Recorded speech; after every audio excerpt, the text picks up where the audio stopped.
Véronique, nous commençons par vous, directrice donc de Tourisme et Territoire. Ce sont les CDT.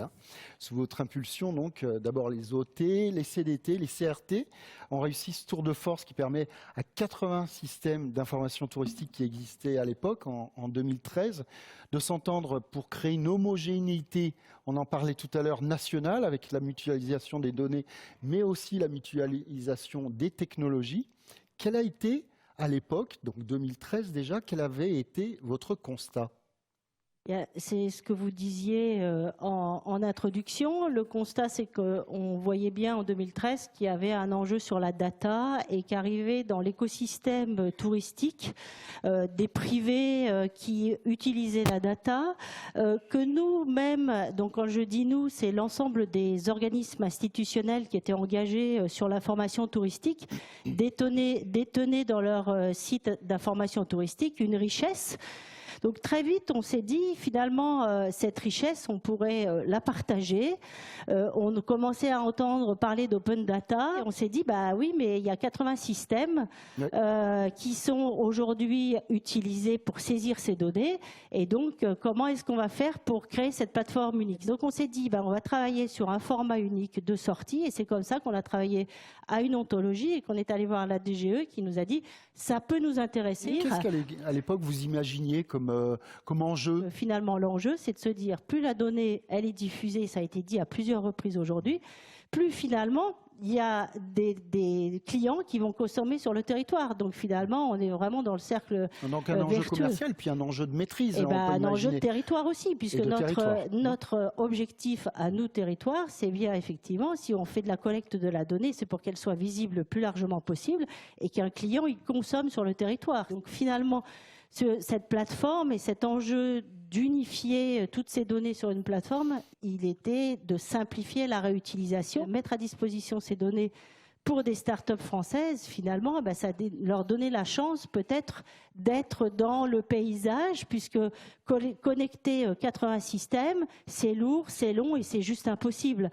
Donc finalement, c'est un outil à leur disposition pour ça. Quel bilan vous dressez de cette première étape? Alors, aujourd'hui, on a la quasi-totalité du territoire qui est couvert. Il y a encore quelques points qui sont à couvrir. Donc là, on a un objectif, c'est de couvrir la totalité du territoire. On est aujourd'hui on est sur 13 régions, on est sur 80 départements, donc on a encore à couvrir. Sur le nombre de POI, on voit aussi qu'on a encore une marge de progression. On est à 243 000 POI, on était cet été à 300 000 POI. Normal, parce qu'il y a des problématiques de saisonnalité. Ouais. Donc aujourd'hui, on a 70% des POI qui couvrent à peu près tout ce qui est à faire et à voir. On a 30% d'événements. On a un petit peu d'activité, 10% d'activité. Donc aujourd'hui, on a quand même encore des territoires, il faut qu'ils remontent. Quels investissements seront nécessaires pour parachever le fonctionnement de cet outil? Il y a des choix prioritaires qui vont être à faire. Il faut améliorer la réutilisation de la donnée. On s'est appuyé, on a créé une ontologie, on s'appuie sur le web sémantique. Une des idées qui est mise sur la table, c'est de créer une API publique pour faciliter la réutilisation. L'autre investissement qui est à faire, ça, c'est aussi programmé, c'est sur la traduction de l'ensemble des données. Christian Mouressa, président aujourd'hui de Office de Tourisme de France, président peut-être demain de 3F, cette fédération qui va réunir à la fois les offices de tourisme, les CDT, les CRT. Qu'est-ce que vous pouvez nous dire de cette entité et quelle sera son organisation? Il y a une volonté qui s'est décidée il y a quelques mois. Lorsque justement il y a eu la mise en place du comité interministériel du tourisme et on s'est rendu compte que le tourisme institutionnel n'était pas autour de la table. Des choix politiques que nous respectons mais qui nous ont interpellés. Et donc on s'est dit, ce qui montre peut-être qu'on n'est pas dans le paysage du tourisme et qu'il y avait un problème de légitimité aussi. Nous nous sommes réunis avec les deux autres présidents, Marie-Reine Fischer et Stéphane Villain, Et donc, progressivement, nous avons réfléchi comment nous pourrions travailler d'une façon encore plus pertinente, pour être encore plus efficace, non pas pour exister, mais tout simplement pour faire passer un message, car nous sommes quand même quelque part le bras armé des élus. Ce n'était pas évident de fusionner 3 structures aussi différentes par le nombre. Aujourd'hui, nous sommes dans la dernière phase, puisque normalement, je dis bien normalement, le 24 février, le même jour, il y aura l'Assemblée générale exceptionnelle des 3 fédérations qui vont voter la dissolution et voter la constitution de la nouvelle fédération. Et finalement, avec cette fusion, vous anticipez la création, ou en tout cas l'appropriation, on pourrait dire presque d'Open Data, de Data Tourisme, excusez-moi, dans la mesure où vous rassemblez comme Data Tourisme rassemble, effectivement. Comment vous vous emparez de ce sujet du numérique et quelle gouvernance vous imaginez pour le futur, si vous vous en emparez? Cela fait partie des X challenges que nous avons sur le tourisme de demain. Et il est un fait que tout ce qui touche au numérique est quelque chose qui nous préoccupe énormément. Donc, par rapport à Data Tourisme, ça fait partie de notre challenge parce qu'effectivement, méconnaître cet aspect des choses serait aller à reculons. Après, il y a un aspect technique, il y a un aspect humain, il y a un aspect financier. Donc, dans le cadre de cette fusion et dans les commissions que nous mettons en place, il est évident que les groupes de travail existants vont continuer à travailler. Donc, il est évident que cet aspect très important sur l'open data fera l'objet d'une réflexion. Nous continuerons effectivement à réfléchir et à travailler cela, mais je sais que progressivement, je n'aime pas le mot désengagement, mais que progressivement, nous récupérerons, on va dire, l'ensemble du bébé qui aura déjà grandi.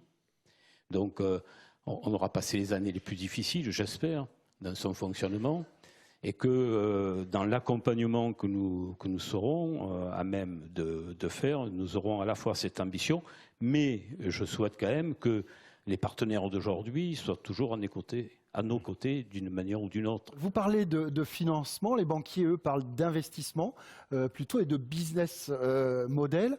J'aime beaucoup ce que vous dites à propos précisément du business model qui reste encore à trouver, à bâtir sur cette part du voyage, de la préparation du voyage, qui est la part d'inspiration.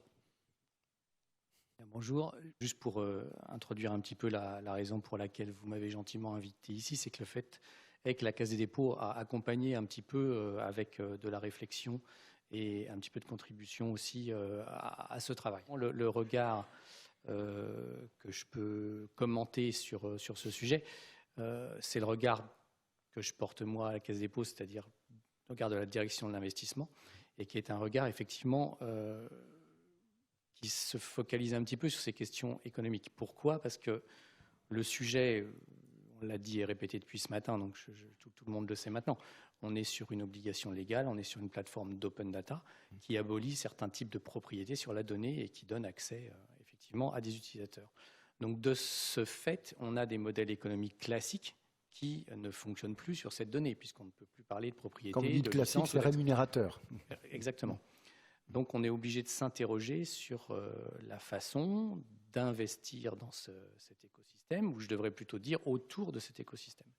La valeur de la donnée n'est pas exactement une matière première qui pourrait être cotée à Chicago et à la tonne. On n'a pas une valeur du gigabit de données. Donc cette donnée, la valeur de la donnée, elle est avant tout une valeur d'usage. Je suis une petite chambre d'hôte, je vais poster les coordonnées de mon point d'intérêt, quelques descriptions éditoriales de ma chambre d'hôte à la campagne, dans l'Aube par exemple. Et quelle est la valeur de cette donnée ? Si je suis un réutilisateur de cette donnée, si je suis un réutilisateur qui fait une étude gratuite sur l'implantation des chambres d'hôtes, je fais un étudiant qui fait une thèse, cette valeur est nulle. Je suis un consultant qui va vendre un rapport qui coûte 50 000 € sur la cartographie des chambres d'hôtes existantes, valeur marginale à l'intérieur, un petit bout de ces 50 000 €. Je suis un réceptif, Je suis une agence de voyage, je suis un tour opérateur qui organise un tour dans l'Aube ou dans les départements ruraux de France. Elle a une valeur de transaction. Donc, c'est juste une illustration pour dire que c'est extrêmement complexe de travailler cette matière économique autour de la donnée. C'est un secteur prospectif pour vous, que l'e-tourisme? Un peu plus que prospectif, parce qu'on s'est positionné en tant qu'investisseur sur ce secteur de l'économie depuis à peu près 7 ou 8 ans. Et donc, vous avez fait émerger des startups, financé des startups, des investissements? Voilà, on a plusieurs startups au portefeuille, on a quelques sociétés, quelques joint ventures, et on a aussi du financement de projets. Donc, on a un petit peu toute la palette d'action de la direction de l'investissement autour de ce sujet. On a cette priorité, en tout cas ce souci à la Caisse des dépôts d'accompagner cette politique de mise en avant du tourisme et d'investissement dans ce qu'on pourrait appeler des actifs territoriaux, que sont tous les sites remarquables qu'il y a sur tout notre territoire et qui peuvent être valorisés grâce au tourisme. C'est précisément Michel Onfray, le philosophe, qui, dans un essai du voyage, précise ces 5 temps du voyage. Donc, sur ces 5 temps, finalement, les temps qui ont pu l'être l'ont été monétisés, celui de la réservation, de la préparation, et puis même de l'après, donc l'achat, la réservation, etc. Il reste précisément ce temps de l'inspiration, et ça, c'est votre domaine chez Atout France. Caroline Leboucher, comment finalement s'organise ce temps inspirationnel à l'étranger? On l'a déjà vu un petit peu tout à l'heure. Donnez-nous un peu quelques précisions. Oui, vous avez eu, bonjour à toutes et à tous, vous avez eu ce matin effectivement par Sophie Lacressionnière, qui est notre directrice marketing, des exemples d'utilisation de datatourisme par notre site média france.fr, qui est vraiment destiné à aider les touristes internationaux dans leur recherche d'idées de voyage. On sait aujourd'hui que la plupart des touristes ou aspirants touristes vont les visiter jusqu'à 30-40 sites internet avant ensuite de passer à la phase plus pratico-pratique de réservation. Donc il faut réussir à les capter. L'autre grande tendance du touriste aujourd'hui, c'est qu'il papillonne beaucoup avant de se fixer sur des idées. Il est très influencé par ce qu'il voit sur les différents réseaux sociaux. Et puis, troisième grande tendance, il n'a pas du tout envie d'aller en groupe. Je parle essentiellement, notamment des millennials et des touristes européens. Il n'a pas du tout envie d'aller faire exactement le même voyage que son voisin. Donc, il va falloir l'aider.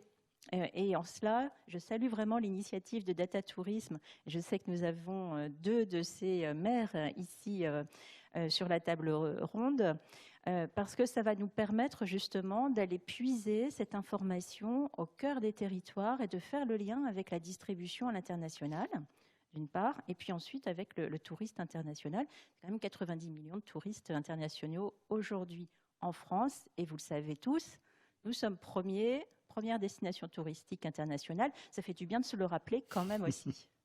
France.fr, comment se positionne ce site par rapport à d'autres sites inspirationnels ou préparatoires que sont TripAdvisor ou même Airbnb? Alors France.fr, il a 2 caractéristiques.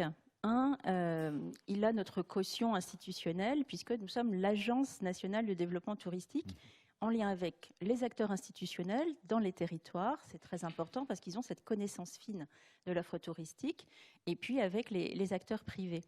Et ça nous donne une vraie légitimité vis-à-vis des professionnels du tourisme étranger, y compris les grandes plateformes Airbnb, Expedia, Booking, etc. Parce que si nous mettons, nous, en avant des expériences, des destinations qui sortent des sentiers battus, ils viennent régulièrement regarder, ils savent qu'il y a une garantie de qualité. Donc, de ce point de vue, pour nous, pouvoir nous alimenter dans une base bien renseignée comme Data Tourisme, ou pourrait l'être encore plus demain, il y a eu tout un débat toute la journée, bien sûr, ça a vraiment une valeur. Et d'ailleurs, ces plateformes nous le disent, elles approchent bien sûr les acteurs institutionnels, elles nous ont approchés aussi. Pour elles, ce serait très coûteux d'aller à la recherche de ces perles rares en termes d'expérience, de logement, d'hébergement, de musées, etc. dans les territoires. Et donc, pouvoir travailler avec nous et par notre intermédiaire avec l'ensemble des acteurs dans les territoires, pour eux, c'est évidemment très très intéressant. Et de ce point de vue, je pense que Data Tourisme peut être une réponse extrêmement intéressante à cette demande, parce qu'aujourd'hui, vous l'avez dit, c'est l'inspiration que recherchent les touristes et l'expérience, qui est un deuxième volet qui va se développer de plus en plus. Et l'expérience, c'est avant le voyage, mais c'est pendant. Et de ce point de vue, comme le disait Véronique tout à l'heure, avoir des offres innovantes grâce aux startups qui vont pouvoir développer des services pour le avant, mais aussi le pendant. Vous êtes sur place et vous voulez savoir ce que vous pouvez faire autour de vous. Vous voulez savoir ce qui est ouvert éventuellement, quelles sont les recommandations des uns et des autres. Ça, je pense que ce sont des startups justement qui vont être connectées à Data Tourisme, qui vont pouvoir développer ce type de service. Et c'est vraiment une attente forte des professionnels, mais aussi des touristes. Emma, vous avez pris la parole au début de cette journée, vous la prenez maintenant à la fin de cette journée. Comment vous voyez les prochaines semaines, les prochains mois peut-être? Pour moi, c'est une phase qui s'achève quand même, parce que, et d'ailleurs qui va aussi induire un positionnement de l'État qui va évoluer. On a depuis le début dit que seul l'État pouvait enclencher une dynamique de cette ampleur-là, parce que le morcellement du secteur touristique nécessitait aussi qu'il y ait une prise de recul et voilà, un acteur qui décide de prendre le leadership sur ce sujet au départ et qui investisse en R&D pour créer cet outil, parce que je rappelle, c'est aussi un outil au départ qui n'existait pas et qui était même un challenge technique que à relever Conjecto et bien d'autres prestataires aussi. Donc on a investi, on a eu cette phase de R&D achevée, on a commencé à lancer une dynamique. Maintenant, ça fait 2 ans. Et j'allais dire, comme tout objet d'ailleurs maintenant d'investissement de l'État, maintenant il y a, est-ce que cet outil est utile? Et est-ce qu'il est créateur de valeur? Et est-ce qu'il remplit, il est une brique de l'économie touristique qui est utile au territoire? Et donc le rôle de l'État, là, va commencer ce n'est pas un désengagement, et j'ai relevé ce terme, mais vous n'êtes pas le seul à le dire. Non, depuis le début, on a bien dit, on est l'investisseur initial, on lance la dynamique. Si cet outil fait ses preuves, il sera évidemment repris au bénéfice des territoires. Je rappelle que l'État est très peu producteur de données. On n'est pas en train de créer un service public de la donnée, c'est bien des territoires dont il s'agit, de l'économie touristique locale dont il s'agit.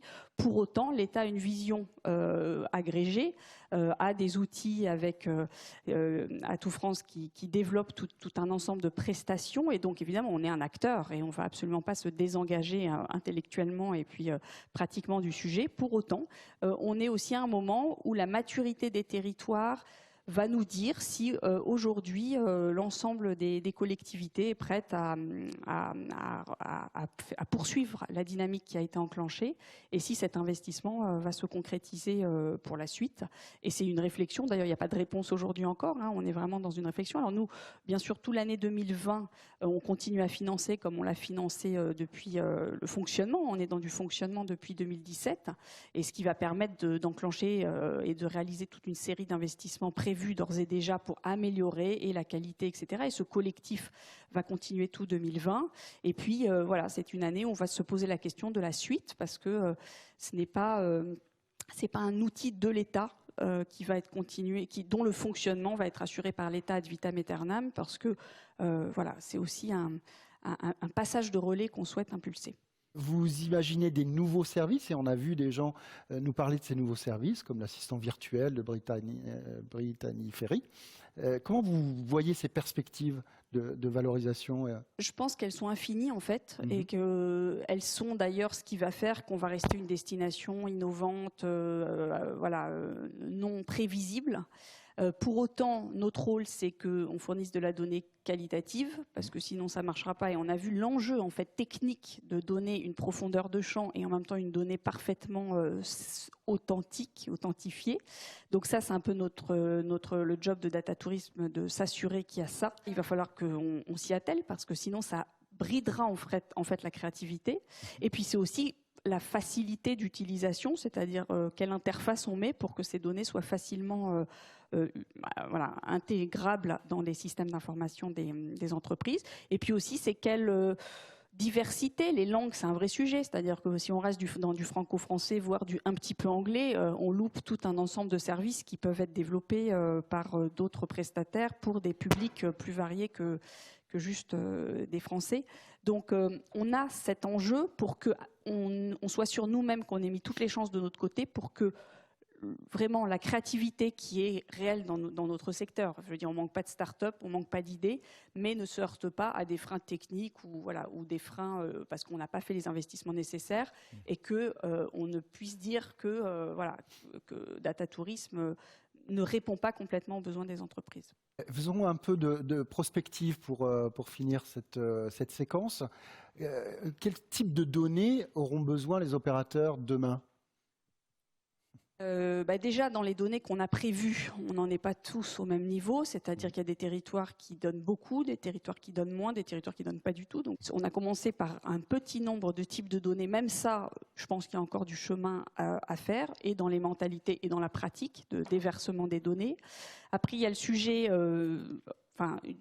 dès lors qu'on parle des données, on va évidemment parler de quel est le lien avec les données privées, pour l'instant qu'on n'a pas du tout abordé parce qu'il fallait déjà qu'on se rôde sur les données institutionnelles, quel lien on fait et avec qui et avec quelle finalité. Et puis après, il peut y avoir des données d'observation, plus des statistiques. On est beaucoup interpellé sur ce sujet. C'est pas un sujet simple parce que c'est même pas la même ontologie. Voilà. Bon, on va y aller par étapes en fonction des moyens et puis surtout des urgences. C'est-à-dire qu'est-ce qui est le plus demandé par les entreprises. Clairement, les chantiers d'aujourd'hui identifiés, c'est les langues, la qualification et puis quelle interface.